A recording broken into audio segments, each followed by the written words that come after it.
پنجاب کے شہر کوٹلی ستیاں کے علاقے میں وقف مبلغین ڈپارٹمنٹ کے تحت تحصیل نگران کوٹلی ستیاں اور ڈسٹرکٹ نگران مری شعبہ مدنی چینل میٹروپولیٹن نے ڈی ایس پی کوٹلی ستیاں ملک عزیز سین کے دفتر میں ملاقات کی اور دعوت اسلامی کے مختلف شعبات کا تعارف پیش کیا اور عالمی سطح پر ہونے والے دینی و فلاحی کاموں کے حوالے سے بتایا۔ اسلامی بھائیوں نے ڈی ایس پی ملک عزیز کو بھی دین متین کی خدمت کرنے اور کوٹلی ستیاں میں دعوت اسلامی کے کاموں کو بڑھانے میں تعاون کرنے کی ترغیب دلائی، جس پر انہوں نے دعوت اسلامی کی دینی و فلاحی خدمات کو سراہا اور مدنی خبروں کو اپنے تاثرات دیتے ہوئے اچھی نیتوں کا اظہار بھی کیا۔ میرے لیے بڑا باعث عزت اور قابل عزت ہے کہ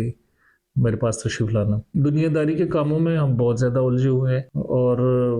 بدقسمتی سے میں اپنی ذات کی حد تک بات کروں تو ہم اللہ اور اللہ کے رسول، ان کے جو احکامات ہیں، ان کی عمل درآمد میں ہم وہ حق ادا نہیں کر سک رہے جو ہمیں کرنا چاہیے۔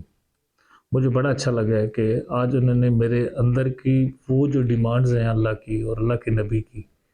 ان کو دوبارہ سے یکسر جگا دیے۔ میں بہت خوش ہوں، مطمئن ہوں، اور میں ریکویسٹ کرتا ہوں کہ یہ میرے پاس آتے رہا کریں۔